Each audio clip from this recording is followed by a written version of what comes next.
inducing trance by using existing altered states. If you have a person comes to you who meditates, then utilize that meditation, that meditational state. With people who meditate, I very often, don't automatically do it, I very often use this ability to go into an altered state. I would completely respect the meditative state they were able to achieve and not interfere with it. Otherwise, in the future, they may go into trance state instead of meditation. I would ask if, may I have the privilege of watching you go into the meditative state. And I'll not interfere with it or change any part of that which you have learnt. I'll respect that completely. Let him take himself into a state of meditation, and then may I now offer a suggestion that you become aware of my voice on an unconscious level, and that you move from this state of meditation to a hypnotic state. There is to be a clear separation between the state of meditation and the state of hypnotic trance. And as you move to the state of hypnotic trance, so we can start to make the changes you have come to me to achieve. Make the separation. Utilize whatever the client has and you'll succeed.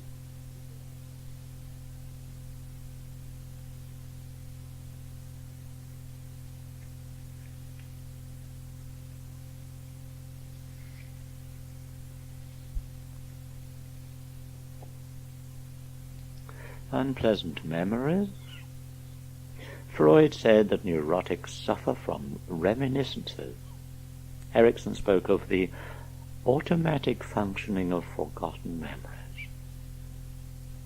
Actually, the memories are often not forgotten in a Freudian sense of being completely driven out of consciousness, repression. Although when this does happen, it can be a severe problem.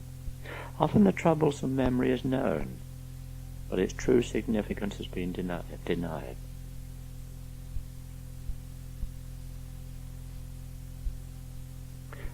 Look out for this sort of funny laugh in connection with reminiscences. It's the sort of gallows laugh, I believe is the term. Or the mechanism can be fully understood at the conscious level, but emotionally the person is still helpless. For example, I had a client once who was suffering from compulsive perfectionism. Washing up, cleaning objects. She understood that she was obeying a parental injunction to please Mummy by being perfect. Her mother was a school cleaner who had been, well, I suppose vicariously ambitious for her child. To the mother, the height of worldly success was to become a teacher. The child duly performed very well at school under pressure, but when she had at last qualified as a teacher, she did neither of the things which Mummy expected. She didn't return home, and she didn't take a teaching job. Mummy had always been inclined to induce guilty feelings in her daughter as a method of parental management.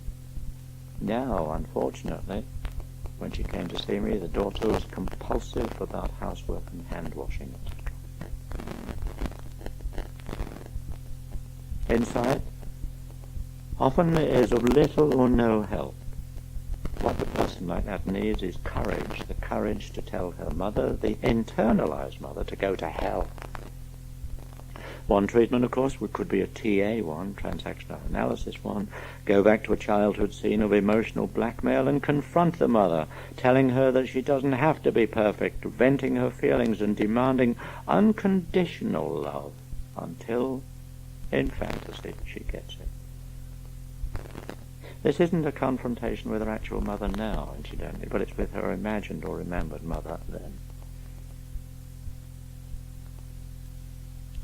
Also, she can be encouraged to access memory resources and take them into the neurotic situation, and also to switch into uptime. How would you treat a compulsive washer, hand washer, housework person? How would you do it?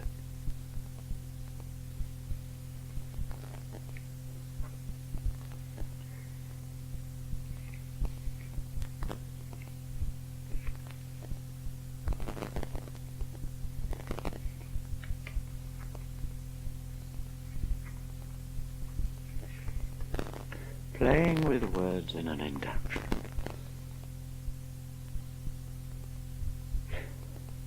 Seeing it in print, you can readily see what's meant, but you can make... And what can you make of the following if you only hear it? You're sitting with your eyes closed. What can you make of it? Confusion results from this type of thing. This is only a short piece. You know, language is a strange thing. There are so many words which sound the same and yet have different meanings.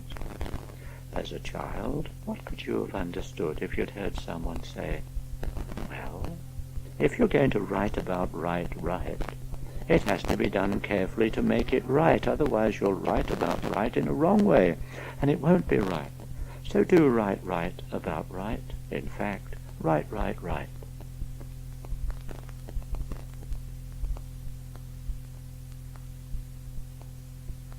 How about trying to bring back childhood memories with confusing pronunciations, I suppose you can say. When you were a child, a little girl, you learned that on a tree was a bough. And yet if you had a nasty cold, your mother never said you had a cow. She called it a cough. And then again, if she was mixing flour and water, it wasn't a dow, neither was it a doctor, it was dough. And in spite of all these problems, you really did learn. How about making some up similar to that yourself? How about the same word with lots of different meanings? You were asked to change your shoes, and that had a different meaning from changing an article of furniture that was worn out or broken. And changing your mind. It wasn't changing your brain for a new one, nor was it changing your brain for another brain you had, just as you change into another pair of shoes. And the phrase changing horses in midstream, what did that mean? When you didn't have a horse, couldn't ride a horse, and didn't know where the nearest stream was. And yet, in spite of all these and other problems, you really did learn.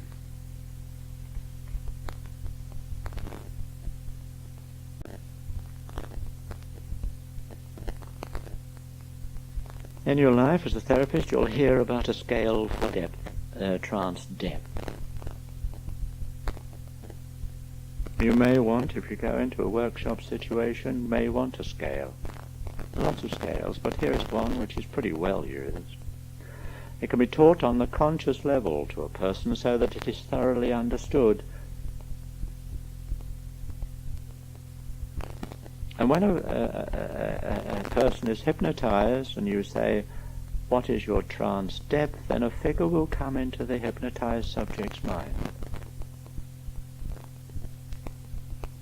Now this trance depth can vary so frequently. Be surprised. Ask for it for the subject. Ask for what depth you're at and you'll find that it's up and down. Although it would seldom, if ever, be used for standard therapeutic work, it's mainly used experimentally, it's useful to know. 0 to, really, around 0 is waking. Up to 20 is very relaxed and a little bit detached. You can probably get an IMR at that level quite easily. 20 or more, a hand or another part of the body able to become numb. 25 or more, dreaming in the hypnotic state. 30 or more, amnesia, mind quiet, paying no attention to almost anything other than hypnotist voice, or things that the mind is directed to. Can see, hear, anything that's suggested. 40 or more, mind absolutely still. Everything suggested is real as anything in the world of waking senses. 50 or more, profound trance. Mind is very sluggish, very slow.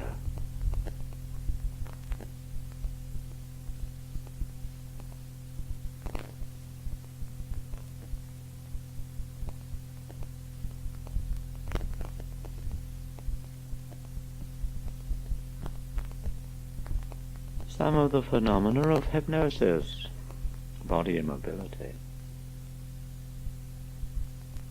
amnesia, rapport,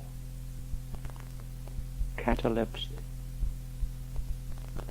idiomotor activity, idiosensory activity, dissociation, hypomnesia, that's memory recall, glove or stocking anesthesia,